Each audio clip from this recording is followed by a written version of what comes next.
Oke, kita lanjutkan kembali ya. Nah, yang kedua kita akan membahas mengenai fungsi. Ya, tentunya kalian sudah pernah membahas fungsi ini sedari SMP dulu ya. Nah, coba kita lihat, kita ingat kembali apa itu pengertian dari fungsi. Ketika kita berbicara dua buah himpunan, misalkan himpunan A dan himpunan B. Lalu kita katakan fungsi f ini memetakan dari himpunan A ke himpunan B. Berarti harus ada suatu aturan yang memadankan setiap X di dalam himpunan A dengan tepat 1 Y di dalam himpunan B. Di mana Y ini bisa kita tuliskan sebagai Fx. Dan kita notasikan fungsi f yang memadankan setiap anggota A ke tepat satu anggota B dengan F.2A tanda panah B.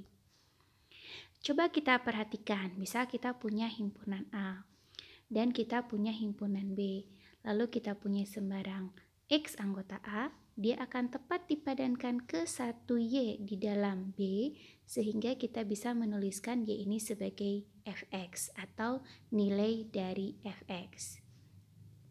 Nah, sekarang ada daerah asal dan daerah hasil fungsi. Apa itu daerah asal? Daerah asal adalah daerah asal dari fungsi f, yaitu adalah himpunan yang anggotanya adalah X, di mana X ini berada di A dan Y ini bisa kita peroleh sehingga ada Y, yaitu Fx merupakan anggota B dan terdefinisi. Lalu, apa itu daerah hasil? Daerah hasil dari fungsi f yaitu himpunan Y anggota B di mana Y ini merupakan pasangan dari X di dalam A. Sekarang bagaimana cara menggambarkan grafik dari suatu fungsi? Tentunya untuk menggambarkan grafik dari suatu fungsi akan mencari himpunan titik-titik atau pasangan X dan Y, di mana X berada di daerah asal F dan Y berada di daerah hasil F. Perhatikan jika kita punya grafik fungsi seperti berikut ini. Maka untuk menentukan daerah asal, kita tarik bayangan dari grafik tersebut ke sumbu X, itu daerah asalnya ya. Sedangkan jika kita tarik bayangannya terhadap sumbu Y, maka kita dapatkan daerah hasilnya. Lalu bagaimana cara mengetahui dari suatu grafik apakah itu grafik suatu fungsi atau bukan? Tentunya dalam bidang X ya, kita akan menemukan suatu grafik yang berupa suatu fungsi jika dan hanya jika tidak terdapat garis tegak yang memotong kurva lebih dari sekali pada grafik tersebut. Contohnya, misalkan diberikan grafik dari atau kurva seperti berikut ini. Ini fungsi atau bukan? Caranya, kita tarik garis tegak, lalu kita lihat apakah ada titik potong yang lebih dari satu. Tentunya pada kurva tersebut terdapat 3 titik potong terhadap garis tegak. Artinya, kurva tersebut bukan fungsi atau bukan grafik dari suatu fungsi. Namun coba kita perhatikan grafik yang kedua. Kita tarik satu garis tegak, kita bisa geser dari kiri ke kanannya, apakah pernah memotong lebih dari satu titik? Ternyata jika kita geser dari kiri ke kanan hanya memotong di satu titik. Berarti kurva ini merupakan grafik dari suatu fungsi. Lalu kita lihat beberapa fungsi sederhana, di antaranya ada fungsi linier. Fungsi linier ini mempunyai bentuk fungsi fx sama dengan ax plus b, di mana a dan b-nya konstan ya. Nah, untuk grafik fungsinya bisa kita lihat, jadi bentuknya itu adalah garis lurus yang tentunya kalian ingat kembali ada kemiringannya ya. Nah, koefisien X itu merupakan gradien atau menyatakan kemiringan dari kurva tersebut. Nah, untuk daerah asal maupun daerah hasilnya, karena apapun nilai X yang diberikan pada himpunan bilangan real itu akan memiliki pasangan Y bilangan real, maka kita katakan bahwa untuk fungsi linier memiliki daerah asal himpunan bilangan real. Begitu pula daerah hasilnya juga merupakan himpunan bilangan real. Lalu bagaimana jika kita punya fungsi polinom berderajat n? Nah, untuk polinom berderajat n di sini bergantung pada derajatnya. Nah, untuk daerah asalnya itu adalah himpunan bilangan real. Perhatikan kurva untuk menentukan daerah hasilnya. Jika derajatnya genap, maka kurvanya itu berbentuk parabola. Bisa menghadap ke atas, bisa menghadap ke bawah, bergantung pada koefisien AN. Tetapi jika derajatnya ganjil, maka kurvanya sebelah menghadap ke atas dan sebelah menghadap ke bawah. Oleh karena itu, untuk menentukan daerah hasil dari fungsi polinom berderajat n, kalian harus memperhatikan apakah polinom tersebut berderajat genap atau berderajat ganjil. Lalu bagaimana dengan fungsi akar pangkat n? Nah, tentunya ingat kembali, ini juga bergantung pada akar pangkat n tersebut. Jika n-nya genap, tentunya di dalam akar tidak boleh negatif ya. Dengan kata lain harus bernilai lebih dari sama dengan 0. Tapi jika n-nya bilangan ganjil, maka berapapun di dalam akar pangkat tersebut akan memiliki nilai y. Oke, lalu bagaimana untuk fungsi rasional? Pembagian dari fungsi px dengan fungsi qx. Ingat kembali bahwa syarat pembagi bahwa penyebut itu tidak boleh bernilai 0. Lalu ingat kembali untuk fungsi trigonometri, baik itu sinus x maupun kosinus x. Daerah asal untuk sinus x itu adalah himpunan bilangan real, karena dia terdefinisi dari negatif tak hingga sampai ke tak hingga. Tapi daerah hasilnya atau nilai y yang dihasilkan itu hanya berada di antara negatif 1 dan 1. Ini pun serupa untuk fungsi kosinus. Sekarang kita perhatikan contoh berikut. Bagaimana caranya jika kita ingin menggambarkan grafik fungsi dan menentukan daerah asal maupun daerah hasilnya? Ini fungsi apa coba? Fungsi linier kan?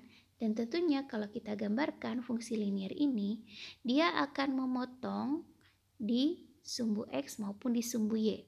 Caranya, untuk memilih titik potong terhadap sumbu X, berarti kita buat nilai fx-nya bernilai 0 ya. Sehingga diperoleh titik potongnya yaitu di setengah koma 0.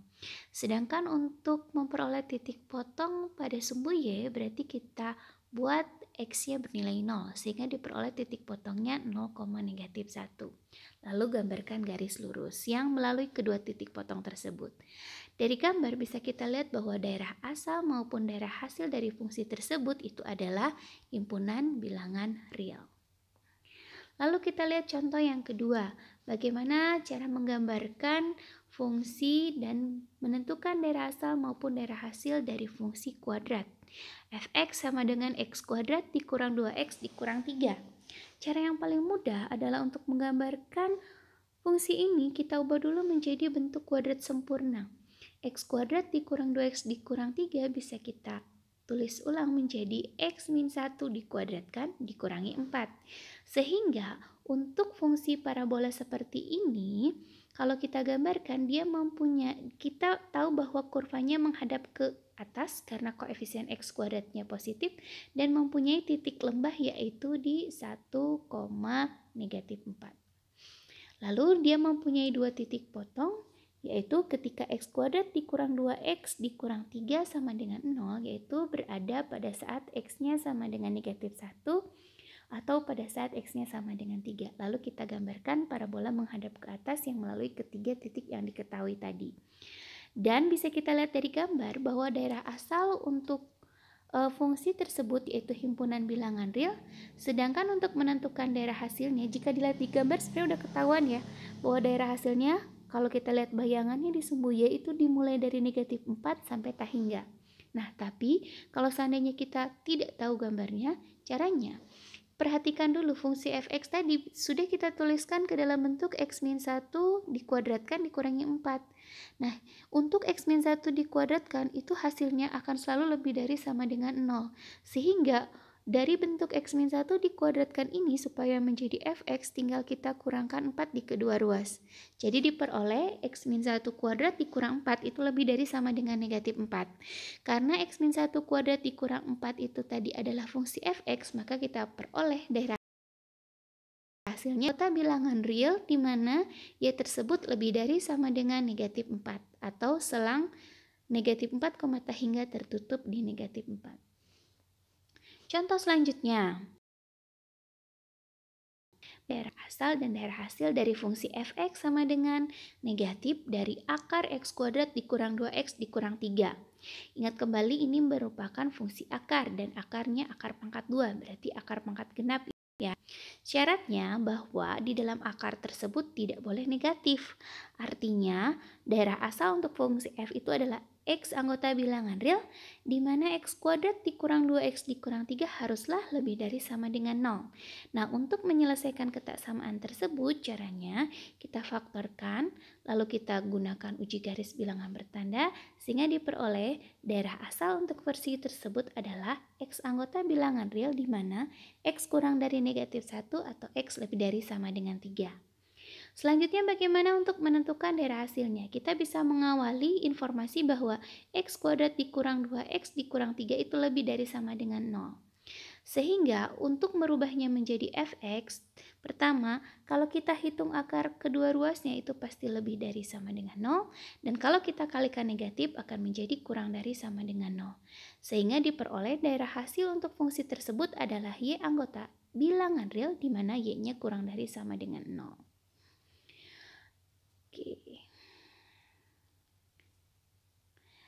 Selanjutnya, bagaimana cara menentukan daerah asal dan daerah hasil dari fungsi f(x) sama dengan 3 dikurangi sinus kuadrat akar x. Nah, di sini perhatikan muncul trigonometri dan akar.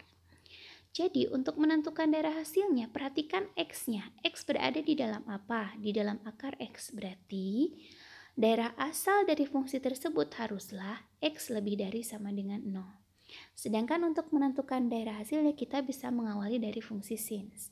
Fungsi sinus itu berada di antara negatif 1 dan 1, sehingga jika kita kuadratkan akan berada di antara 0 dan 1. Lalu kalau kita kalikan negatif, berada di antara negatif 1 dan 0, dan kalau kita tambahkan 3 berada di antara 2 dan 3. Sehingga diperoleh daerah hasil untuk fungsi tersebut adalah y anggota bilangan real di mana y berada lebih dari sama dengan 2 dan kurang dari sama dengan 3. Contoh selanjutnya, bagaimana jika kita menentukan daerah asal dan daerah hasil dari fungsi f(x) sama dengan x dikurang 2 dibagi dengan x ditambah 5. Cara yang paling mudah adalah pertama, untuk menentukan daerah asal, kita hanya tinggal lihat pembaginya ya. Pembaginya adalah x tambah 5. Syarat pembagian itu, penyebut tidak boleh sama dengan 0. Berarti daerah asalnya adalah x bilangan real di mana x tambah 5 ini tidak boleh sama dengan 0. Atau x di mana x tidak bernilai negatif 5. Atau bisa kita hitung sebagai selisih dari himpunan bilangan real dan himpunan yang anggotanya 5. Nah, untuk mencari daerah hasilnya, pertama kita misalkan fx sebagai y.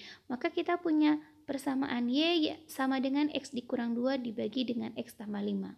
Karena bentuknya sudah bersamaan, kita bisa mengalihkan kedua ruas dengan x tambah 5, sehingga kita punya xy tambah 5y sama dengan x dikurang 2. Atau xy dikurang x sama dengan negatif 5y dikurang 2. Atau x dikali y dikurang 1 sama dengan negatif 5y dikurang 2, sehingga diperoleh bentuk x sama dengan negatif 5y dikurang 2 dibagi y dikurang 1. Dengan kata lain, untuk memperoleh daerah hasil, sama saja kita mencari apa sih yang memenuhi negatif 5y dikurang 2 per y dikurang 1. Tentunya yaitu ketika y min 1 tidak pernah 0. Atau ketika y-nya tidak bernilai 1. Jadi daerah hasilnya adalah y anggota bilangan real di mana y tersebut tidak bernilai 1. Nah, itulah akhir dari perkuliahan hari ini. Semoga kalian bisa mempelajarinya dengan baik di rumah masing-masing, dan saya harap kalian selalu semangat belajar ya, dimanapun kalian berada, dan saya doakan kalian selalu berada dalam lindungan Allah Subhanahu wa Ta'ala. Jangan lupa kerjakan tugasnya. Tugas yang dikerjakan untuk minggu ini yaitu kerjakan soal-soal latihan yang ada di bab manhaj pada buku kalian. Oke, terima kasih. Sampai bertemu lagi. Semoga kita diberikan kesempatan kembali untuk bertatap muka di kelas kembali. Terima kasih. Wassalamualaikum warahmatullahi wabarakatuh.